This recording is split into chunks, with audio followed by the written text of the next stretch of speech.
রাধে শ্যাম, রাধে রাধে, জয় রাধা মদন গোপাল, শ্রীরাধা মদন গোপাল। আজকে আমরা আলোচনা করব শ্রীমদ্ ভাগবতের দশম স্কন্ধ, নন্দের প্রতি শ্রীকৃষ্ণের জ্ঞান যুগ কথন এবং কৃষ্ণ বলরামের গুরুগৃহে গমন এবং গুরুদক্ষিণা। হরিনাম শ্রবণ করো, হরিনাম কীর্তন করো, হরিনাম জপ করো। কলিতে জ্ঞান যুগ নহে, কর্মযুগ নহে, কলিতে ভক্তি ব্যতীত আর কোনো পথ নেই।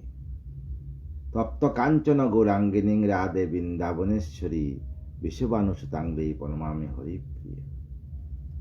রাধে কৃষ্ণ কৃষ্ণ কৃষ্ণ রাধে রাধে, রাধে শ্যাম শ্যাম শ্যাম রাধে রাধে। রাধে কৃষ্ণ কৃষ্ণ কৃষ্ণ রাধে রাধে, রাধে শ্যাম শ্যাম শ্যাম রাধে রাধে। রাধে কৃষ্ণ কৃষ্ণ কৃষ্ণ রাধে রাধে, রাধে শ্যাম শ্যাম শ্যাম রাধে রাধে। জয় রাধে জয় রাধে। আমার গোবিন্দ যখন কংস বধের পরে কংসের যাবতীয় ঊর্ধ্বদৈহিক কার্য করলেন, করার পরে নন্দ বাবাকে বললেন, বাবা তুমি বৃন্দাবনে চলে যাও।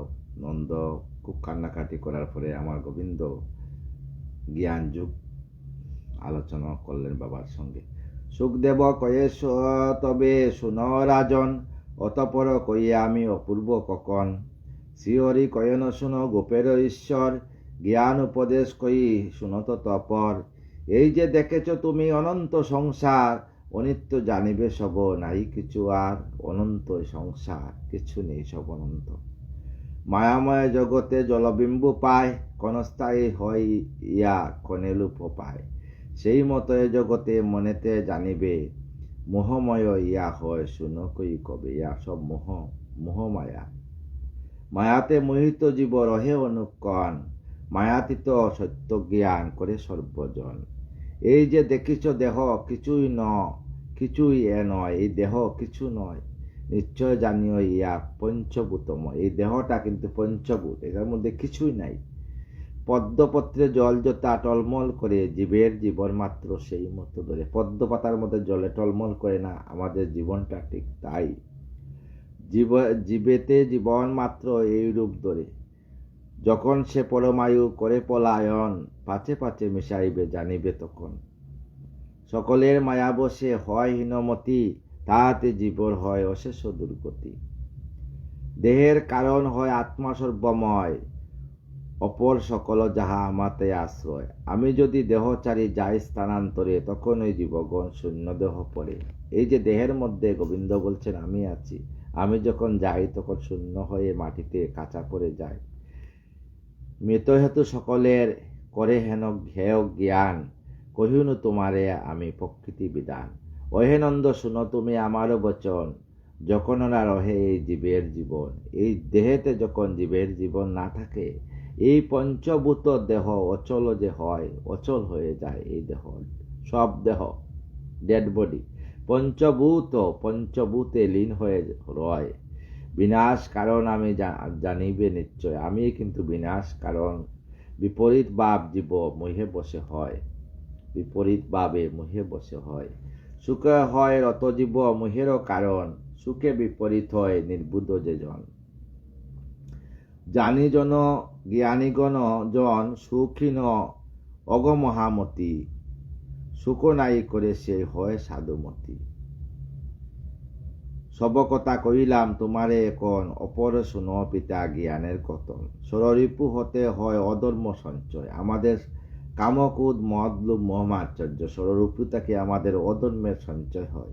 নির্বুধ জনেতে করে তাদের আশ্রয়, নির্বুধ জনে আশ্রয় করে। তাই আশ্রয় করার আগে হরিনাম দিয়ে দেহকে ডাকিয়ে রাখেন, যাতে আশ্রয় করতে না পারে। রিপু বসে অনুক্ষণ দুষ্কর্মতে রত, অধর্ম জয়ে তারা জানিবে নিশ্চিত। ক্ষমা শান্তি দয়া যত অধর্মে আশ্রয়, ইহারা সকলে জীবে ধর্মপথে লয়। নির্বাণ জানিবে ইয়া প্রকৃতি সকলে, এই দেহ আশ্রয় জীব তাকে কুশলে।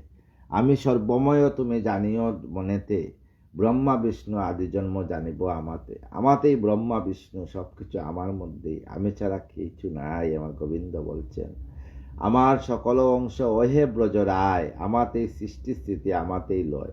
আমি সৃষ্টি করি আর আমাতেই লয় হয়ে যায়।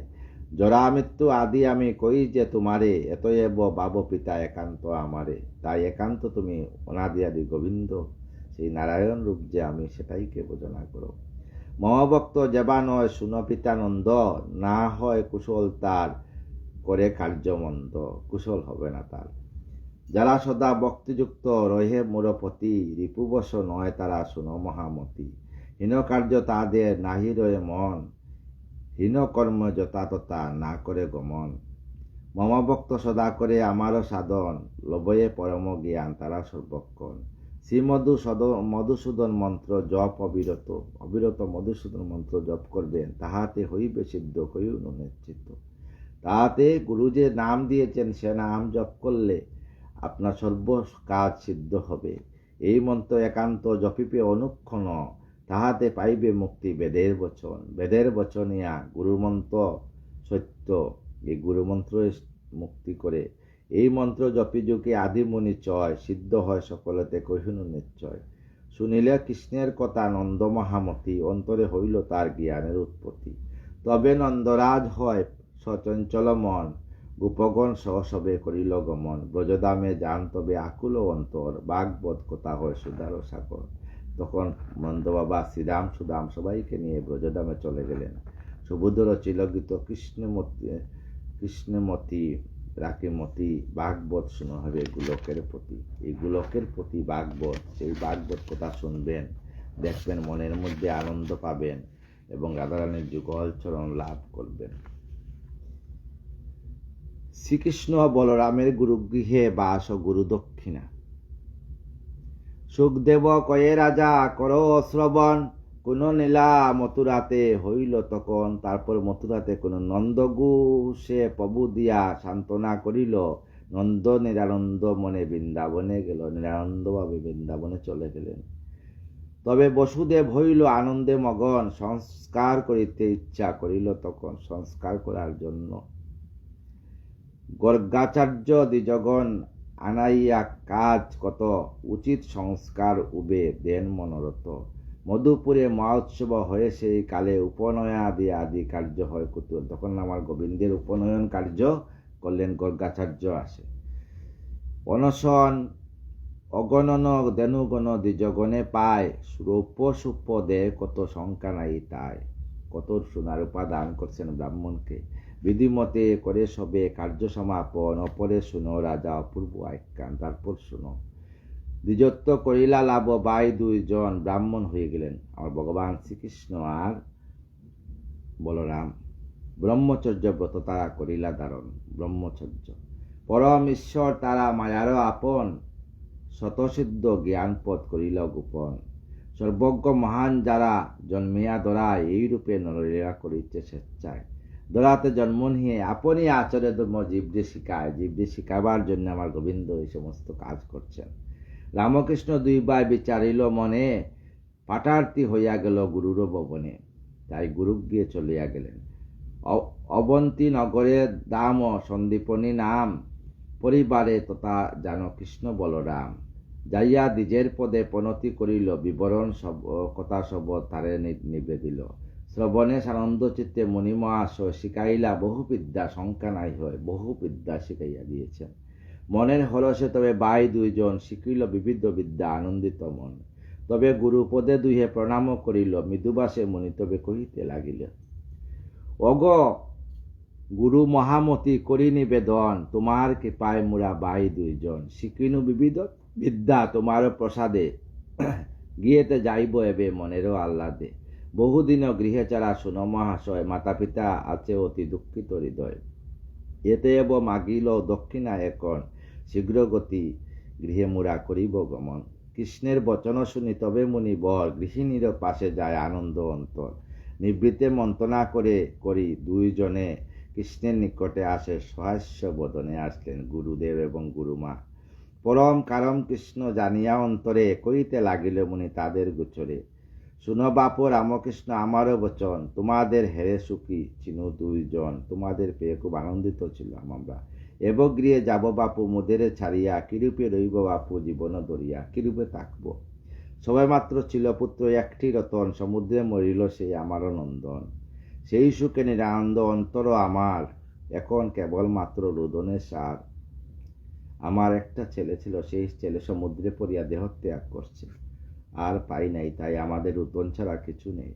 এতএব শুনো বাপু আমারও বচন, দক্ষিণা প্রদানে যদি থাকে তব মন। মৃতপুত্র আনি দিতে পারো যদি মুরে, তবে সে দক্ষিণা লব তোমারও গোচনে। যদি আমার মৃতপুত্রকে আনিয়ে দিতে পারো। সম্ভব তোমার ইয়া কহিনু এমন, অন্যত সাধ্যতে তাহা নয়ে বাচাদন। নতুবা দক্ষিণা মোর প্রয়োজন নাই, আনন্দতে গিয়ে চলি যাও দুই ভাই। শ্রীহরি গুরুর বাক্য শ্রবণ করিয়া স্বীকার করিল তবে যে আজ্ঞা বলিয়া। আমার গোবিন্দ স্বীকার করলেন। গুরুকে প্রণামী হরি করিল গমন, প্রভাত সাগর তীরে দিলা দর্শন। রথতে নামি হরি সাগরের তীরে, কনকাল অবস্থান করে শ্বেতার ধীরে। আরক্ত নয়নে দৃষ্টি করে যদু রায়, তা দর্শনে সিদ্ধ কম্পিত শ্বেতায়। বয়েতে আকুল সিন্ধু সুচিন্তিত মন, করজুড়ে কৃষ্ণ পাশে আইল তখন সেই সিন্ধু নদ। মৃদুবাসে হরিপাশে কইতে লাগিল, কহ প্রভু এ দাসেরে কি দোষ ঘটিল। কি কার্য সাধিব না তো করো অনুমতি, যে আজ্ঞা করিবে তাহা করিব সম্পত্তি। শ্রীকৃষ্ণ বলেন, সিন্ধু শুনো বাক্য সার, শীঘ্র আনি দেও মোরে গুরুর কুমার। আমার যে গুরুর কুমার তোমার সমুদ্রে পরে দেহ রাখেছে, তাকে আনিয়ে দাও। মম গুরু পুত্র তুমি করেছ সংহার, তাহা দিলে তবে তব হইবে নিস্তার। নতুবা আমার হস্তে দুর্গতি সাধন, এখন উচিত যাহা করো পালন। রত্নাকর থর থর কাঁপিল অন্তরে, কৃষ্ণের বচন শুনি অতীব কাতরে। কইতে লাগিল সিন্ধু জুড়ি দুই হাত, মম দোষ নাই কিছু শুনো যদুনাথ। মম গর্বে মহাদৈত্য আছে একজন, পঞ্চজন নাম তার শুনো নারায়ণ। শঙ্করূপে আছে সেই জলেরও মাজারে, তব গুরুপুত্রে দেব সেই দুষ্টে মারে। এতএব তুমি তেজ যত রুষ, নিশ্চয় জানিবে মম জানি নাই কোনো দোষ। সাগরের বাক্য তবে করিয়া শ্রবণ, কুদ হরি জলমাধ্যে করিল গমন। সাগরের মধ্যে হরি প্রবেশ করিল, মহাক্রোধে সেই দৈত্য মনি ধরিল। মুষ্টাঘাতে কইতারে বদিল জীবন, মহাশব্দে দৈত্যবর হইল পতন। সুদর্শনে পেলে তা উদর চিরিয়া, তাহার মধ্যেতে গুরুপুত্র না পায় হেরিয়া। সেই মৃত দেহ লয়ে করিলা গমন, জলম হতে শীঘ্র রতে করে আহরণ। অঙ্গজাত শঙ্খ তার করিয়া দারণ গ্রহণ, পাঞ্চজন্য নামে তাই লয় নারায়ণ। তখন পাঞ্চজন্য শঙ্খ। সংমতি নামরি পুরী যমের ভবন, গুরুপুত্র খুঁজি পারে যান নারায়ণ। যমের ভবনে গেলেন। বেগেতে দাইল রথ সমন নগর, শঙ্করধ্বনি করিলেন দেবদামোদর। শুনিছে শঙ্কের ধ্বনি সমন তখন, ছত্তর আইলা তথা দেবনারায়ণ।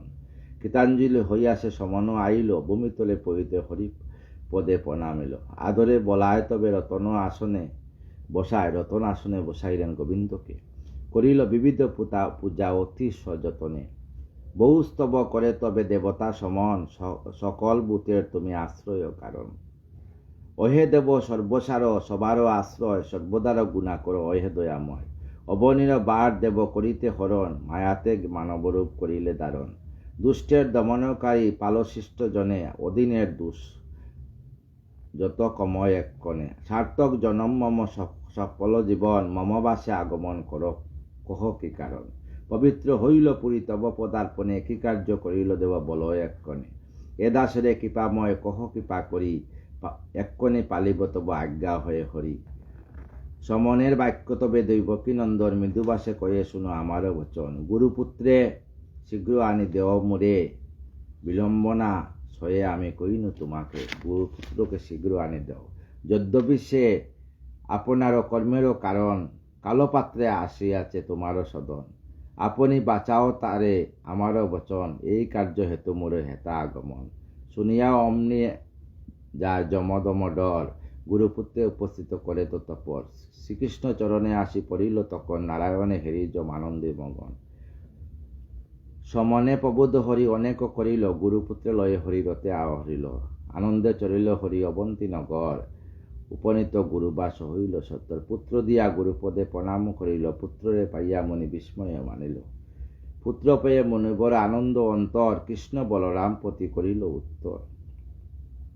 গুরু দক্ষিণা যাহা করিলে প্রদান, তাহাতে হইয়াছি আমি ভাগ্যবান। আরো এক কথা বলি শুনবা পদন, আমাদের শিক্ষাগুরু হইনু এখন, তোমাদের শিক্ষাগুরু আমি হয়েছি।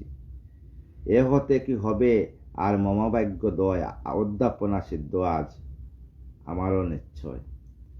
কি আর বলিল বাপ সাক্ষাতে তোমার, এ হেন দক্ষিণা পায় হেন সাধ্য কার। যে লাভ হইল মোর পরায়ে তোমারে, সেই কথা এক মুখে কে বলিতে পারে।